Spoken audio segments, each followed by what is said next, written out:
continuing with our module on pediatric anesthesia. This lecture will discuss anesthesia in a child with upper respiratory tract infection and urogenital surgeries. About 90% of surgeries performed in children are usually daycare procedures. For this, the children are evaluated for anesthesia fitness when they arrive in the preoperative holding area. The two most important evaluations required in children include fasting status and the presence of upper respiratory tract infection, in addition to the usual pre-anesthetic evaluation performed. The incidence of upper respiratory tract infections in children presenting for elective surgery is very high. It is very important that these children with URI are identified in the preoperative period because these children have a higher risk of developing perioperative respiratory adverse events.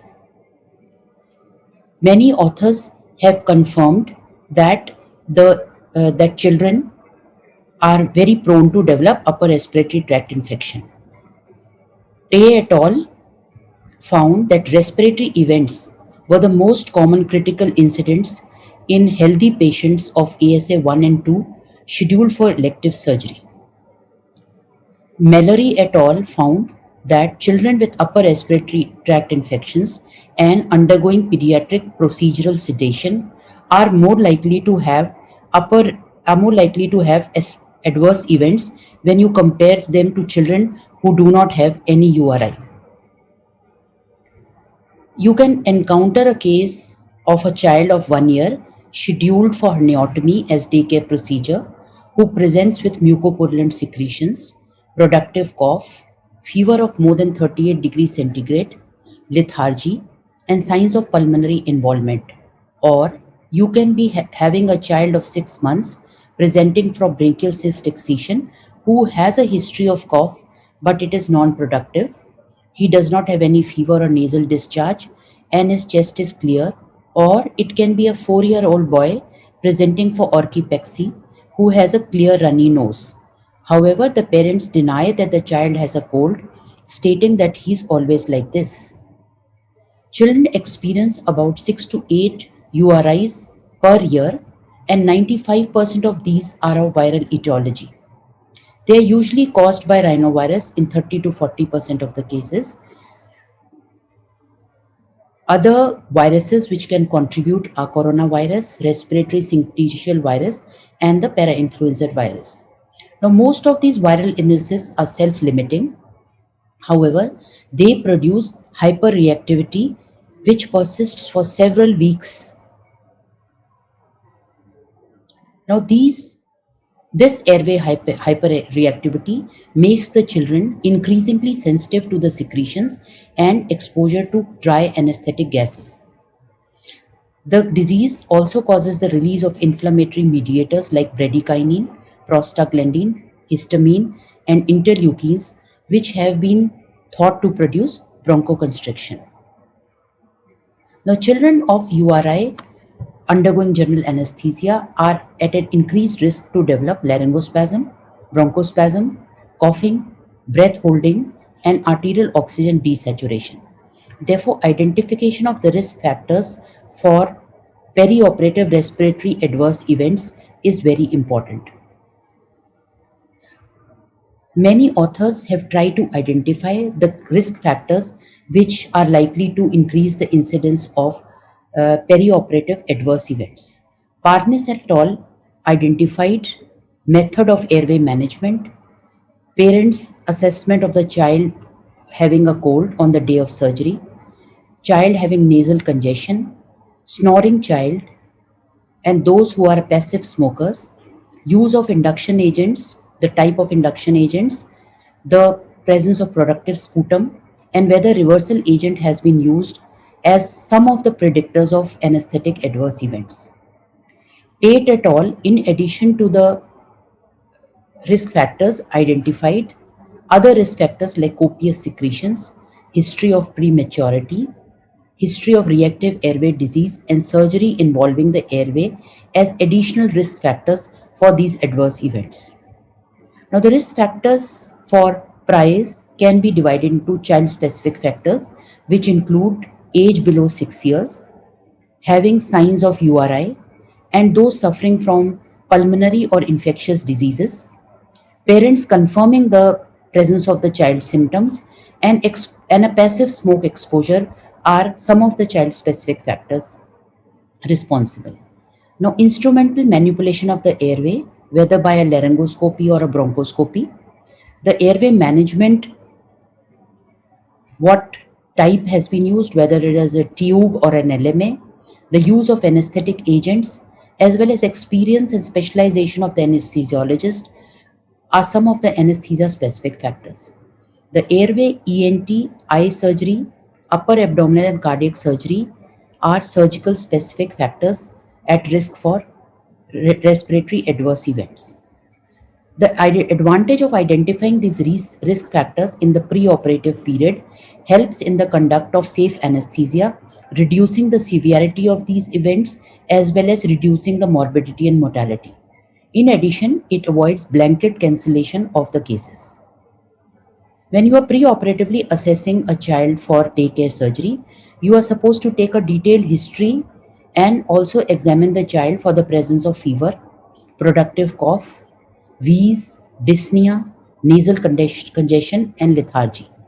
Any child who is not febrile and who has only watery nasal discharge and does not have any cough, this child can be taken up for surgery. However, a child who has a fever of 38 degrees centigrade, his cough is productive and mucopurulent, he has got a wheeze and is lethargic, should be postponed.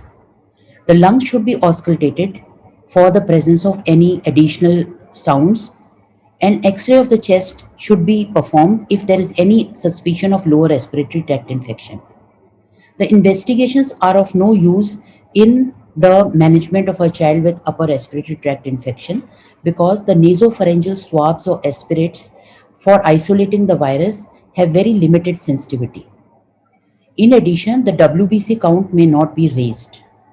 The findings on chest X-ray usually lag behind the clinical symptoms, and therefore none of these investigations are cost effective or practical.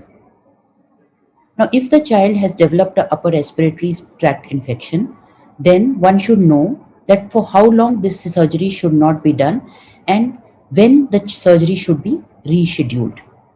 In the past, Skolnick et al. In 1998 opined that the risk of airway complications were greatest in children at the time of URI and for the first few days after. In addition, the risk remained high for up to 6 weeks after the URI. The probable cause of this is unknown.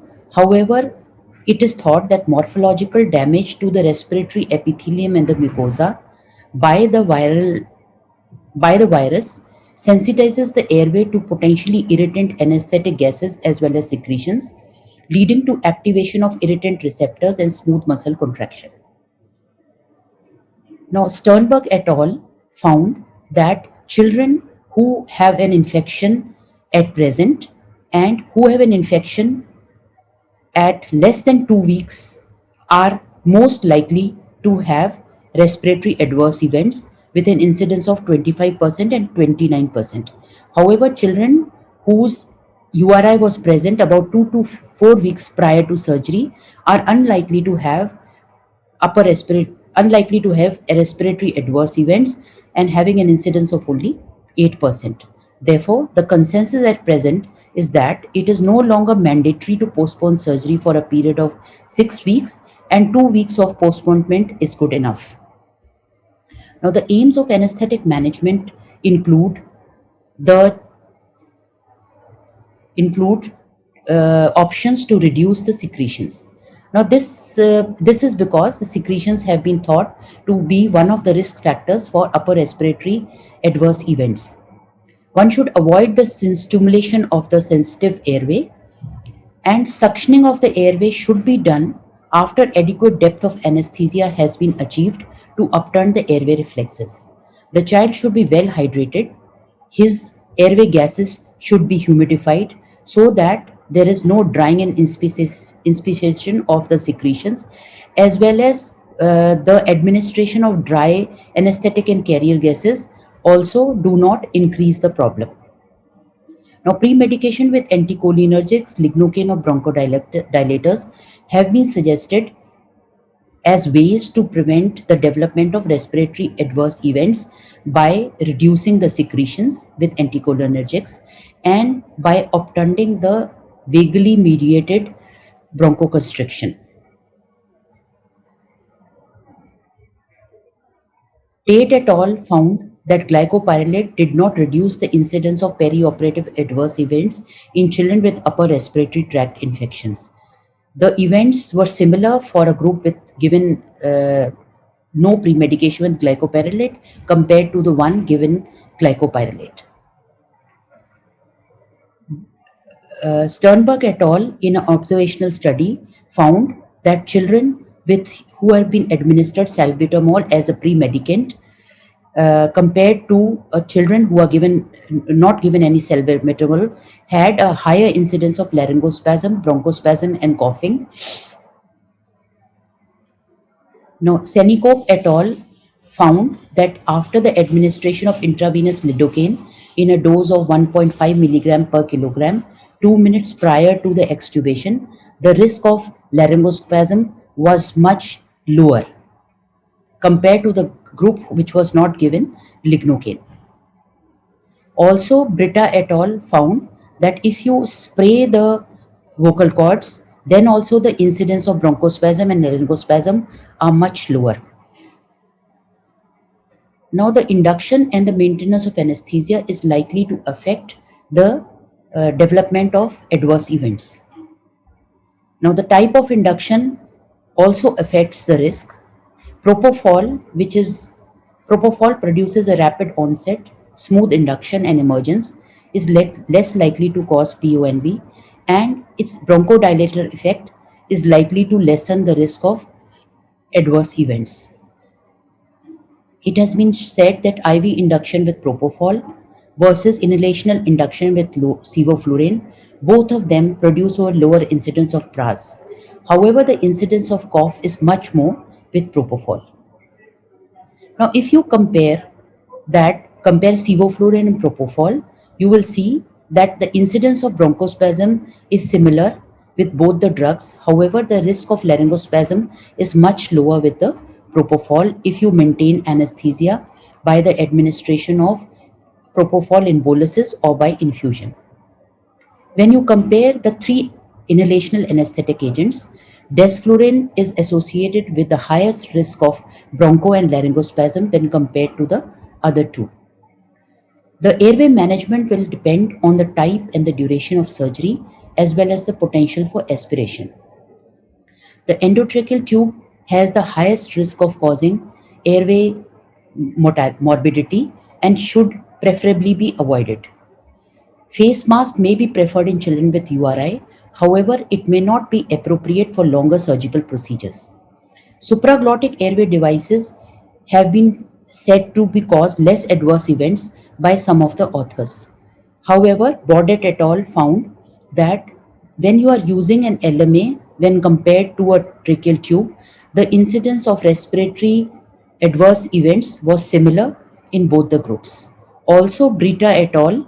Found that when you compare a laryngeal mask and a tracheal tube to a face mask, the risk of perioperative bronchospasm is more with a tracheal tube when compared to a laryngeal mask. Also, when you compare the risk associated with perioperative laryngospasm, both laryngeal mask as well as the tracheal tube are likely to cause more of airway problems. If 3 attempts have been utilized to secure the airway device, it also increases the chances of laryngospasm.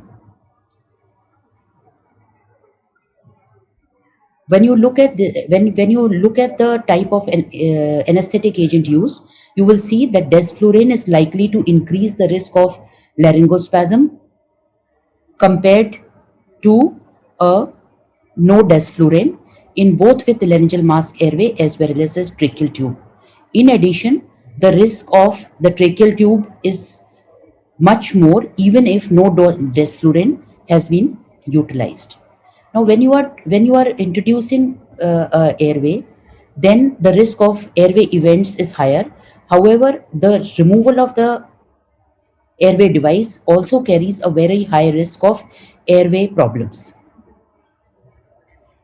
In a study by Kitchking et al., it was found that the risk of coughing was much more if you extubate the children in the awake with the awake technique when compared to the deep technique. Sternberg et al. Found that the incidence of coughing was much more with the awake technique as compared to the deep technique. However, the airway obstruction was much more in the deep plane when you look at the emergence and the assessment is made in the PACU. Beigel et al. Also found similar incidence of airway events when you extubated the children awake or deep.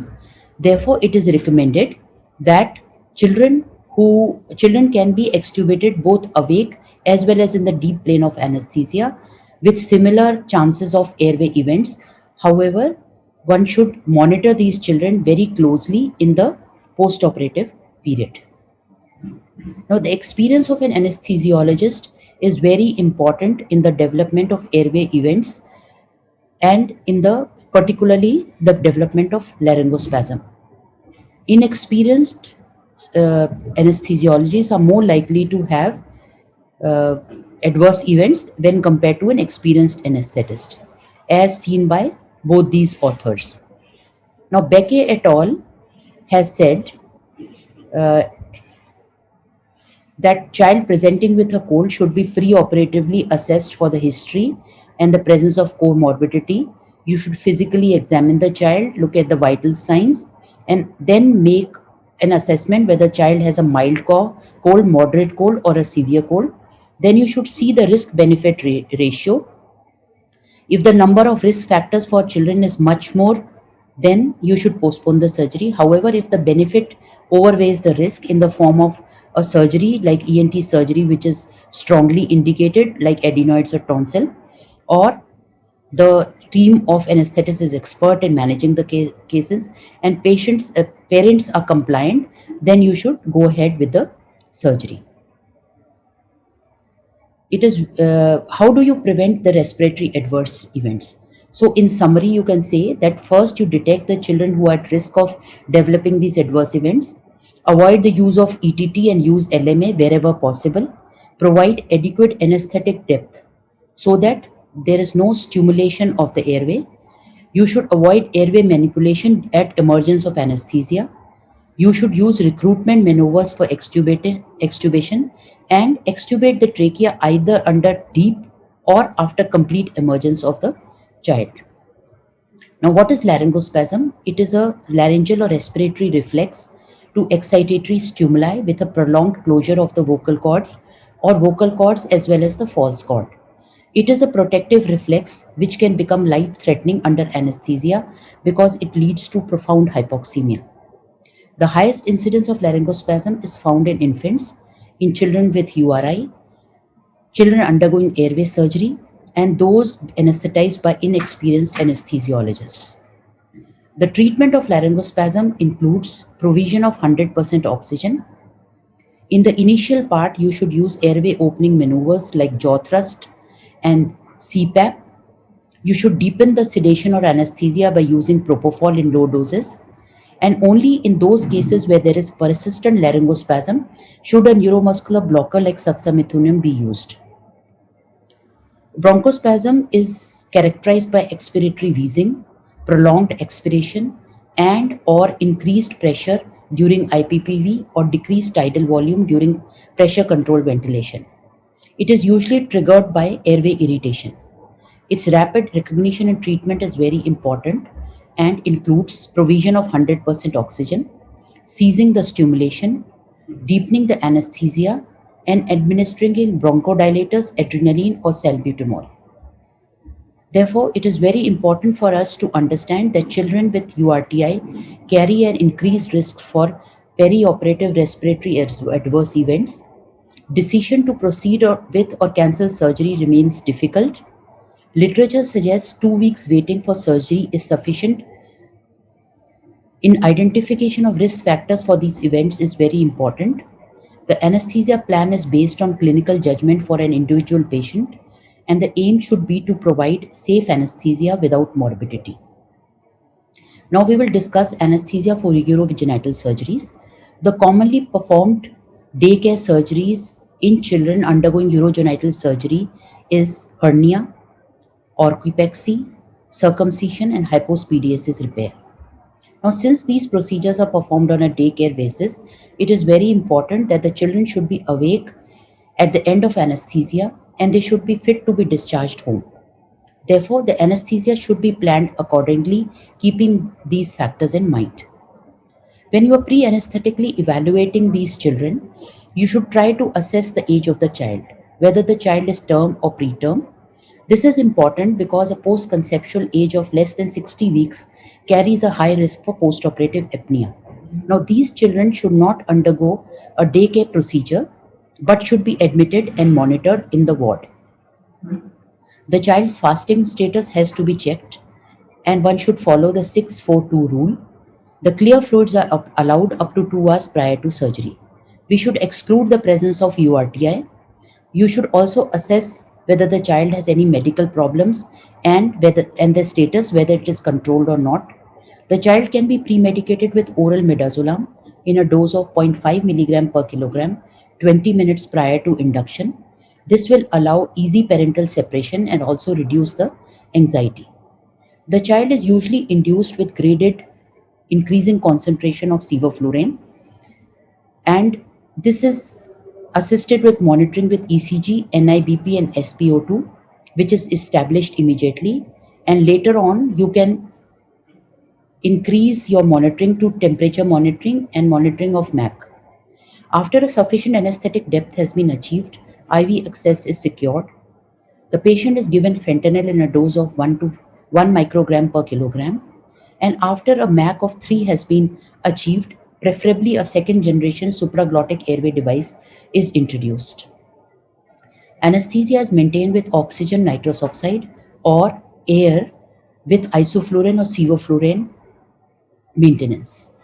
The mode of ventilation which can be utilized is either a pressure controlled, volume controlled, PSV Pro, or even a spontaneous ventilation can be used, preferably in older children. The muscle relaxant is usually not required. The analgesia which should be given for intraoperative period is fentanyl in a dose of 1 microgram per kg, or one can use caudal block, ilioinguinal iliohypogastric nerve block, or penile block for intra and postoperative analgesia. The caudal block is the most commonly performed analgesic technique for children undergoing urogenital surgeries. One can use the landmark technique or an ultrasound guided technique for performing the caudal block. The block is usually performed in the lateral decubitus position. However, it can also be performed in the prone position, especially if the child has been made prone for a surgical procedure like PSARP. When you want to perform a caudal block, it is very important for you to identify the sacral hiatus, and for that you need to first identify the posterior superior iliac spine. Now the posterior superior, both the posterior superior iliac spines can be joined by a line, and the tip of can be joined by a line, and on the basis of an equilateral triangle, the tip of the triangle identifies the sacral hiatus. Now the sacrococcygeal ligament is identified in between the sacral cornu. A needle at 45-degree angle is introduced in a 45-degree direction, and the sacrococcygeal ligament is pierced. Once the ligament is pierced and a pop is felt, the needle can be the angle of the needle can be reduced and the needle introduced for a few millimeter to enter into the space. Now the many type of needles are employed to perform the caudal block. It can be a hypodermic needle. You can use an IV cannula. And there are also special caudal needles which are short beveled and blunt tipped. The hypodermic needle increases the risk of epidermoid tumors after lumbar puncture because of tissue coring into the spinal space. However, since the risk of spinal tap is very low after caudal block, therefore the hypodermic needle can be utilized for performing this block. Now, how do you confirm the correct placement of the caudal needle? Both whoosh and swoosh tests have been employed, in which either air or a local anesthetic or saline can be utilized for confirming the presence of the needle in the caudal space. For this, during injection, the you can auscultate over the thoracolumbar space to look for the whoosh or the swoosh. The commonly used drugs for caudal block are levobupivacaine, ropivacaine, and you can use a volume of 0.5 to 1.5 ml per kg depending on the desired dermatomal level. The dose of the local anesthetic should not exceed 2 mg per ml for ropivacaine and 2.5 mg per ml for bupivacaine. Recent evidence shows that ropivacaine used at 3.1 mg per ml for a volume of 1 ml per kg in children up to 50 kg of body weight is safe. The recommended volumes are 0.5 ml per kg for sacral dermatomes, 1 ml per kg for lumbar dermatomes, and 1.25 ml per kg for lower thoracic dermatomes. Ropivacaine causes less postoperative motor blockade than bupivacaine. Also, the systemic absorption from the caudal epidural space is prolonged and can be extended by the addition of epinephrine to ropivacaine. Based on the European and American Society of Regional Anesthesia guidelines, adjuvants can be added to local anesthetic to prolong the duration of block. The three most commonly used blocks and which have been approved by these societies: alpha-2 agonists, preservative-free morphine, and ketamine. The alpha-2 agonists, out of the alpha-2 agonists, clonidine is preferred. It acts by binding to alpha-2 receptors in the dorsal horn of the spinal cord. It is usually given in a dose of 1 to 2 microgram per kg. However, it is not recommended for preterm babies and infants of less than 3 months and for daycare procedures because of the risk of bradycardia and chances of apnea. Dexmed duration is longer than that of clonidine, and it can also be administered in a dose of 1 to 2 microgram per kg. 10 to 30 microgram per kg of preservative-free morphine can be administered for providing very long-term analgesia for long duration surgeries. However, it carries risk of pruritus, PONV, reduced GI motility, and respiratory depression. Fentanyl provides only 4 hours of analgesia. Ketamine and S-ketamine act on the opioid and NMDA receptors and can be administered in a dose of 0.5 and 1 milligram per kilogram. Now, the caudal block has a very high success rate. However, it is prone to block failure and inadequate analgesia. This is because the sacral anatomy is highly variable due to variable developmental processes, so that the sacral bone may be either undeveloped, underdeveloped, or the sacral hiatus may be narrow and the cornu may be thick. The sacral coccygeal ligament may be ossified. In addition, the caudal block carries the blind caudal block carries the risk of intravascular and dural injection of local anesthetic. It also carries the risk of cardiac toxicity, especially if bupivacaine has been utilized. Therefore, ultrasound guided caudal block can be utilized. It has advantages of identifying the anatomical structures and also visualizing the spread of the local anesthetic. The procedure does not require any special position or additional preparation. Now, if you do an ultrasound in the transverse view, you will be able to identify the sacral cornu as well as the sacral coccygeal ligament. When you do a longitudinal view, you will be able to see the spread of the local anesthetic. The risk of local anesthetic toxicity is higher in children, and the factors which contribute to it include alterations in plasma concentration of alpha-1 acid glycoprotein and immaturity of the cytochrome P450 system. The local anesthetics are bound to AGP, and since and in case there is a low concentration of AGP, it results in a higher free non-protein bound circulating fraction of the local anesthetic. The AGP concentrations are low at birth and they increase during the first year of life. The CYP system matures during adolescence. Bupivacaine is metabolized by the CYP3A4 subtype and reaches maximum clearance at 12 months. However, ropivacaine is metabolized by CYP1A2 and reaches maximum clearance by 6 to 8 years of age.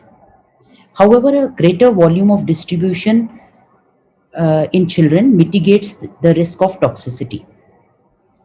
The greater volume of distribution reduces the peak concentration in the plasma when you give a single bolus injection. However, if you administer continuous infusion, it cannot prevent the accumulation of the drug, and then the toxicity may be a factor. The two types of toxicity can result from the local anesthetic. One is a cardiovascular and the second is a neurotoxic. For the cardiovascular toxicity, the treatment includes administration of intralipid 20%, giving CPR with adrenaline, and intralipid is given in a bolus of 1 to 1.5 ml per kg, followed by an infusion of 0.25 milligram per kg per minute. You can repeat the boli every 3 to 5 minutes. For neurotoxic seizures, administration of propofol, benzodiazepine or barbiturates is recommended. Inguinal hernia is a common developmental problem especially in preterm infants, and since these preterm infants have a risk of post-operative apnea, this risk is higher with GA compared to regional anesthesia. The hernia repair requires early surgery because of the risk of bowel obstruction and the vascular compromise of bowel and gonadal tissue. We know that the incidence of post-operative apnea is inversely proportional to the post-conceptual age. Post-operative apnea can occur even though there is no pre-operative history of the apnea. The first apnea usually occurs in the PACU or several hours later in the ward, and it is usually associated with airway obstruction, so that it is very difficult to detect it by bedside monitors, and only observation is less reliable. Apnea is defined as a pause in breathing of more than 20 seconds or one in which the apnea is less than 20 seconds but it is associated with cyanosis, pallor, hypotonia or bradycardia. The usual reason of apnea is an immature central respiratory control mechanism and musculature, which is characterized by an unstable elastic cage, an upper airway which is prone to obstruction, and a lower airway which is prone to collapse, as well as a predisposition to hypothermia and anemia. Apnea and bradycardia reduce cerebral blood flow and cause significant oxygen desaturation. This increases the risk of brain ischemia and intracranial bleeding and long-term brain development. Now, the ideal anesthetic technique for a preterm infant undergoing hernia surgery is that it should provide optimal operating conditions with superior analgesia, which is provided with minimal opioid usage and which does not cause any post-operative apnea or block-related complications. The anesthetic agents produce a dose-dependent as well as drug-specific changes in the mechanics and central control of the respiratory center. All anesthetics decrease the muscle tone within the airways, the chest wall and the diaphragm. They inhibit the central respiratory drive and responsiveness to carbon dioxide, and intravenous anesthetics alter the respiratory function. Opioids produce a dose-dependent depression of medullary respiratory center, resulting in decreased responsiveness to carbon dioxide. Therefore, awake regional techniques are the preferred anesthetic management in preterm infants, including awake spinal, caudal, or administration of nerve blocks. However, general anesthesia may have to be given in conditions where the regional blocks fail. Now, if you want to give spinal anesthesia to a small child, then you should be aware of the anatomy of the spinal cord. When you look at uh, uh, when you look at the anatomy of the spinal cord, you will realize that the spinal cord ends at L1 and L2 level in ends at L1 and L2 level in 1 year of age, whereas it ends at L3 and L4 level in neonates. The dural sac lies at the level of S2 at 1 year of age, and it lies at the S2, S4 level in the newborn. Now, the intercostal line, which crosses the posterior superior iliac spine, it crosses the L4, L5 vertebra or L1 and L2 vertebra in adults as well as in small children, and therefore the level of the intercostal line is the best for performing the spinal block because it will prevent the spinal cord from being injured. The distance from the skin to the subarachnoid space increases linearly with age, and it is 10 millimeter in a newborn and reaches to 20 millimeters when the child is 1 year of age. You can apply EMLA cream or infiltrate local anesthetic at the puncture site while performing a spinal block. The spinal block is usually performed in the lateral or in the sitting position. Now, lateral position is a good position and it can be done easily. However, when you are performing it in the lateral position, you should be careful that the neck of the child is not flexed because it leads to airway obstruction. Now, the when you perform the block in a sitting position, it gives it shows you the anatomy of the spinal canal very easily. Also, the hydrostatic pressure of CSF is very high, so the chances of success are more. However, it is very difficult to hold the child in the sitting position. Now, various type of spinal needles, both Sprott and Whitaker and Quincke, are available for pediatric use. Their difference between the pediatric and adult version is that the length of the needle is very small. Now, the local anesthetic dose which is utilized for uh, small children is 3 to 5 times larger than the adult dose. However, the duration of block which is there is shorter. You can use a volume of 0.6 to 1 ml per kg, and because of a larger volume of distribution, the block duration is shorter. The CSF volume is 4 ml per kg, which is double that of the adults. The children have a greater clearance. However, the CSF pulsatility is lower, but since the heart rate of the child is higher, there is a greater total flow and turnover in children. The disadvantages of spinal block, as I mentioned earlier, is short duration of action, as well as higher failure rate and a steep learning curve. Therefore, the chances of supplementing the spinal anesthesia with sedatives and conversion to GA are very high. General anesthesia will have to be given if the spinal block fails or the block is inadequate. However, what type of GA is better is not known. It has not been found that which type of general anesthetic is better.